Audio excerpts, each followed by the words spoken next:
Coach of APR, Coach JamesEdwards and Obari Anuel, who scored the team best 18 points. Coach, just walk us through the performance today and what, in your opinion, didn't work out for the team. Tripoli just came out as the aggressors tonight. They did what they did best, what they do best. They got the ball on the rim, 17 more times than us. We turned the ball over 21 times. They got to the free throw line. They were just the aggressors. Anytime a team like that, and I'm not knocking them, but anytime a team like that is able to create more possessions for themselves and be able to convert, I mean, it's going to be tough to win a game. I think they did a great job of going to get the glass. I thought they did a great job of their players just staying poised, and we did it. They were the better team tonight, and congratulations to them. Questions? Ethan? Coach, hard luck, but we appreciate what you're doing with the boys, from the Ronan fans and everyone. I have one question. How huge was missing Diarra today? How impactful was it to your team? And over there, your drives, you drive to the paint, but a few turnovers, 4 of them today. Any regrets? Any lessons? Thank you. First, obviously a player like Diarra, he's been having an MVP, BAL type season so far. So losing a player like that with his elite rim protection, his elite rebounding ability, I just talked about how they dominated us on the offensive rebounds with 23 offensive rebounds. So of course he definitely would have been a help. But as I always say every day, I think our team is deep enough. I think we're good enough to be able to supplement what we were missing from him tonight.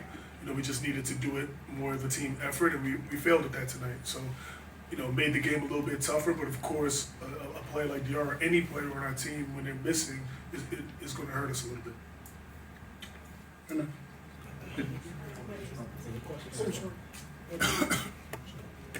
What was the question again? About the tournaments. What lessons are you taking from today's game? Really no lessons. Half those turnovers is on me. Just lost the ball. I gotta be better, taking care of the ball, and just taking care of the ball and protecting it.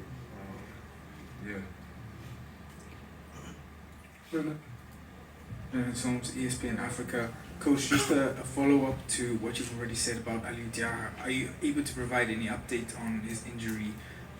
What exactly the problem is, and when we should expect to see him back? As far as the update, I think Diarra's in very good spirits. Feels good. He's moving around pretty well. And we just have to see how it goes. I think he's day-to-day at the moment. Obviously, our training staff, our medical staff is working really, really hard to get him back. No official timeline on his return, but hopefully we expect him back soon. Questions?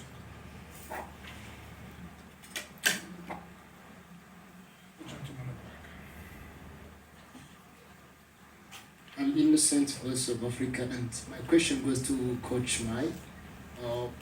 When you say, when we look on fast break points, we have on APR 12 fast break points, and when you compare to first game, there was a main point on fast break points. Was it the problem of Diarra? Because on fast break points, it's mainly focus on Diarra. Thank you. When you look at fast break points, some people look at the finish, but fast break starts with the defense first. Starts with defense and it starts with rebounding. We didn't do a good job, as I mentioned, rebounding the basketball tonight. When a team like that gets 23 offensive rebounds, that means we're not getting it. If we're not getting it, we can't run. We have players that are fast enough to be able to score, but it starts with the defense and the rebounding. So it was more so that than missing Diarra. Of course, as I mentioned, having Diarra helps us get more rebounds. But from the finishing aspect, if he's ahead, that means somebody else got the rebound, right? So we have a group of guys that can do it. We just didn't do it tonight. Questions? Armstrong. Good evening, Coach. Good evening to. Is the question for the player? It's for the player. So I was pressing the coach. My name is Sonny Armstrong, and I work with the sports glitz from Cameroon. When you face a player like Jean-Jacques Boussi of Tripoli, and at some point, does he get into your head, you or your teammates, or do you keep discussing about him, how to play against him specifically? Because at some point I saw him almost doing like a one-man show against everyone. Well, first of all, nobody in the BL is going to get in my head, especially not him. He had a good game tonight. I tip my hat, but it just comes down just to team defense, and just taking pride in defense and stuff like that. He had a good game. So yeah, it's good for him, but no, he ain't get in my head. I still do. I was still able to play my game. I shot 40% from the free throw line.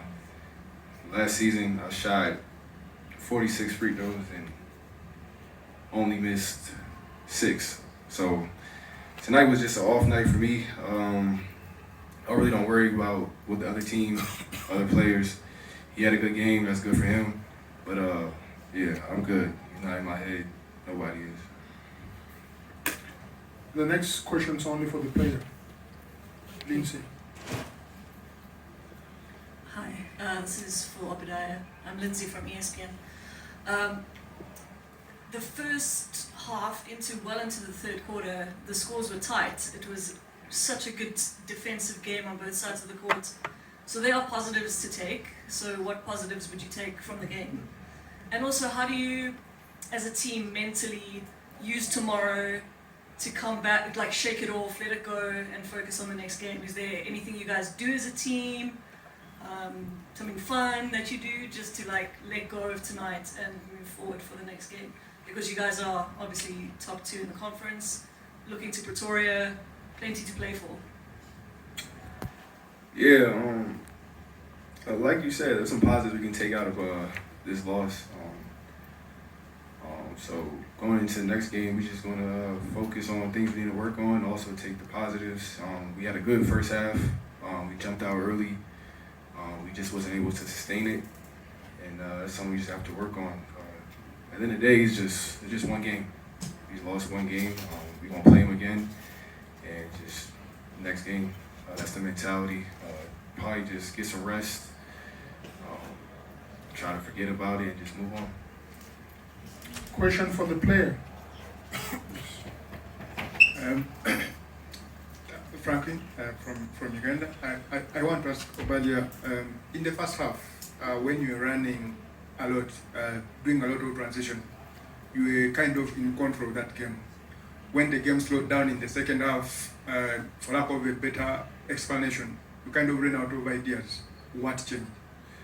I wouldn't say run out of ideas. I think we're a team that plays fast. We prefer to play like in transition and stuff.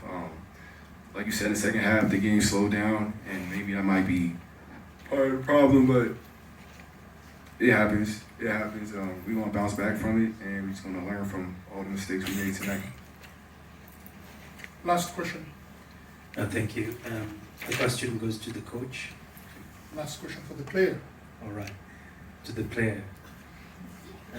Obadiah, looking at the back-to-back defensive play you had, it was quite impressive, but at some point it sort of broke.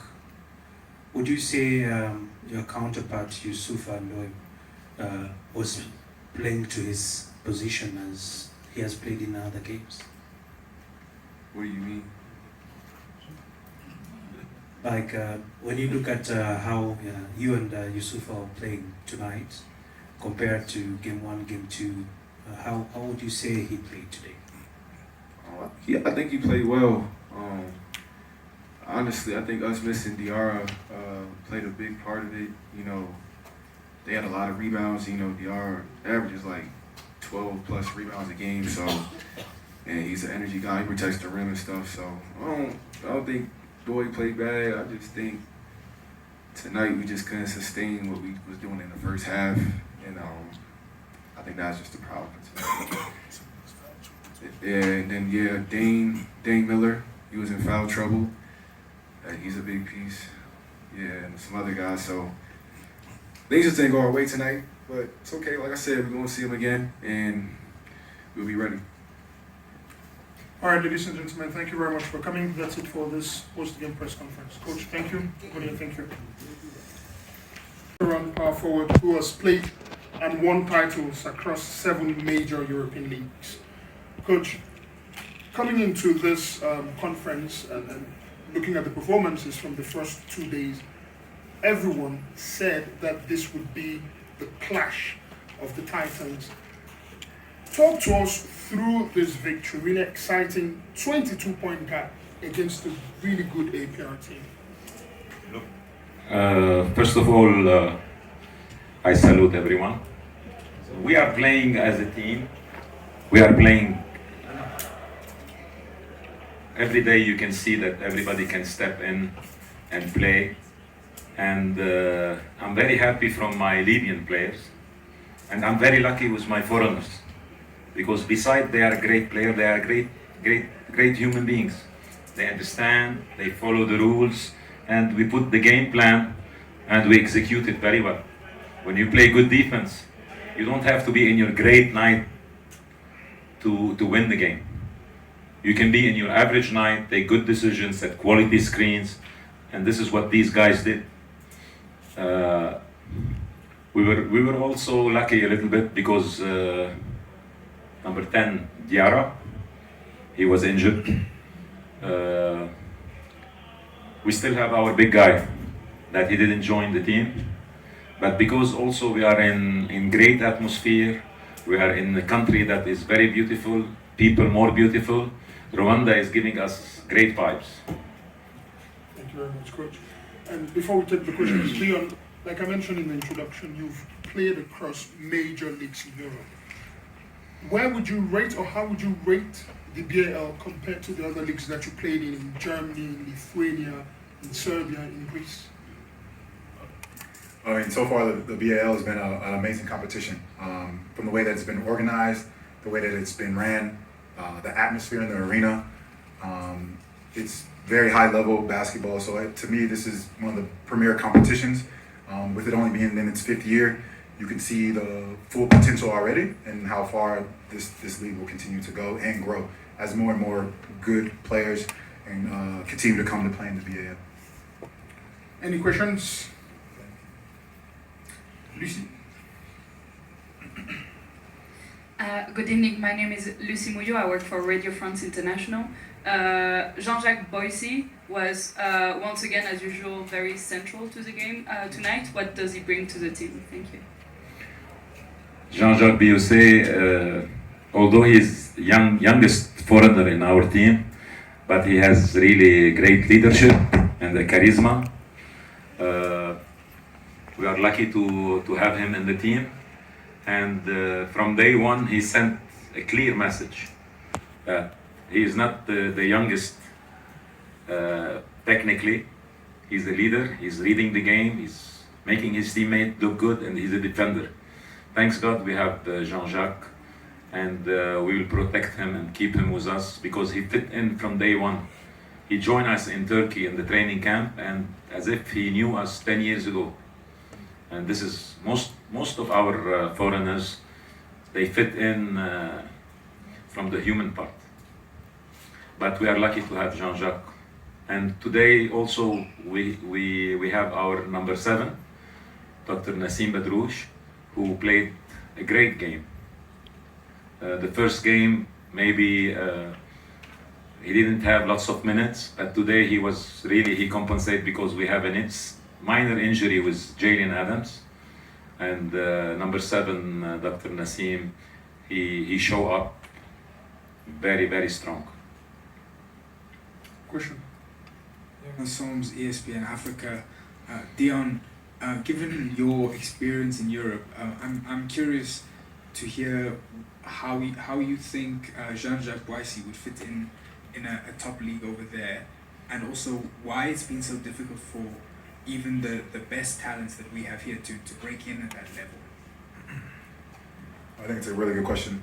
I think with his ability, his speed, his athleticism, his shot-making ability, and what Coach speaks on, his charisma, his attitude, his willingness to play defense and make an impact on the game. I think he can play at a very high level, at a EuroLeague level. I think it's all about opportunity, timing. I think that's goes with a lot of players that you see is that when they can get in the right system, a right place that the fit is good for them as a player, then they can shine. You know what I mean? So sometimes you can go in a situation where it's just not a good fit for you and you can't showcase your full talent. But I think John Jack, if he's in the right situation with a coach that believes in him and kind of gives him the keys to the car, you know, let him kind of drive and steer the ship, I think for him, the sky's the limit. Questions?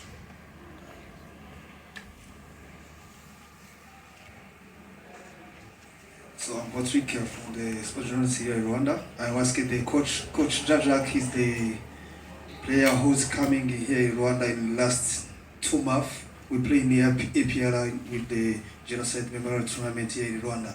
Just give the many ideas of the APR for today because the Jajak will play in Rwanda the last 2 months in tournament here in Rwanda. Can you repeat it, please? No, I'm not sure if I understood. Can you? I didn't.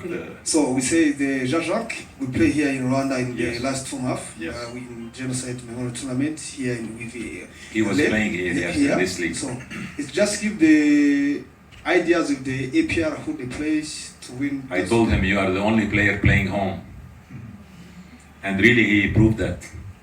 And he's proud that he's been playing here. He gave us lots of information about the Rwanda basketball, and at the same time, like I said, the guy is young but full of charisma and leadership. You can, and every day is coming from the bench. Coach. 28 first game, 30 second game, 25 third game. So it's not by chance. It's not a lucky night. Coach, I think what he meant was, did Jean-Jacques give you the tactics of APR, saying that that's what you meant? Yeah. Did Jean-Jacques sell to you, or did he give you the tactics No, of not APR? the tactic. The tactic, we took it from first game and second game, but we took some nice tips from him about the players. When we go to the video and we do, he's a vocal player. He speaks a lot. And he gave us good information, you know, playing here in this league, you will know more than the video. Next question. Coach, I have a question for Coach and for Dion. Coach, when you're playing in an arena that is as loud as this, the opposition is playing to the momentum of the fans. How were you able to get into the heads of your players to slow down that game, especially in the second half?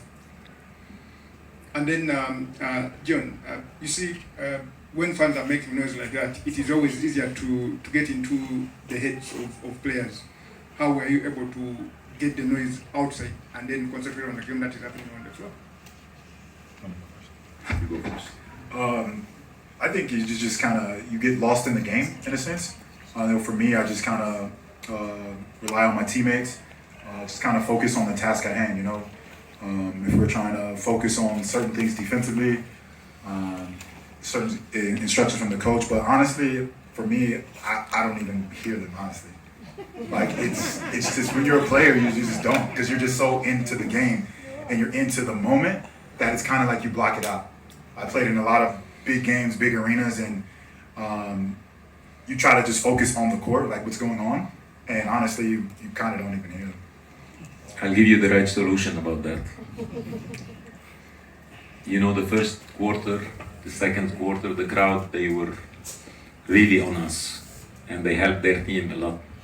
But I said to my players, we have to convert the advantage of the supporters into a pressure on their players. And when at halftime, my number 10, he made a great hustle and gave the ball to to Jean-Jacques. We were down by 1, and we hit the 3, down by 2, we hit the 3, we came up by 1. So we went to the locker room and I said, now, if we start well the third quarter, we can mute the supporter and they will be under pressure. Plus, we succeeded to play with 10 turnovers and they did 21 turnovers. And this was the game plan, to play good defense, good man-to-man defense. Playing a good man-to-man defense is basics, it's fundamentals, and at the same time, you can, if you have some weaknesses somewhere, the team will correct it. We put pressure on the ball, but the help defense will make our defense successful. And thanks God it was successful. Only 68 points, which is great for us. This team was scoring 100 every night. Are there any questions? Last one, Rotimi Akindele. Thank you. Thank you, Coach. Okay, good evening. Rotimi Akindele from Nigeria. Coach, looks You like always have good question.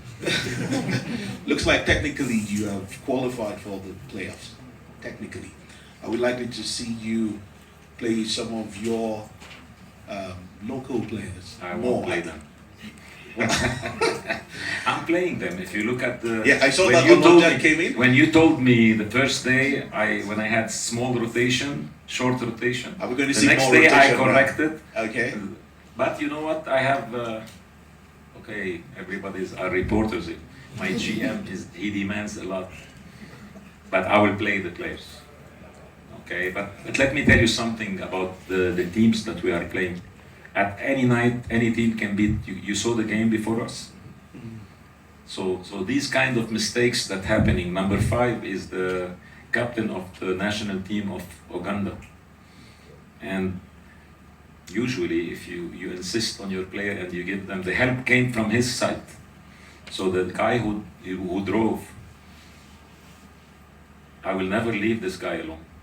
I'll stay with him, make him, if he will score 2 points, it's okay. You go for extra time. But they deserve the win, the South African team. And this is the beauty of basketball. The last 2 minutes, the team that played with good decision, minimized turnovers, is the team that's gonna win. Thank you very much, ladies and gentlemen, and that does it, Coach. Thank you very much. Yeah, Thank you. We can take this question. I like this guy.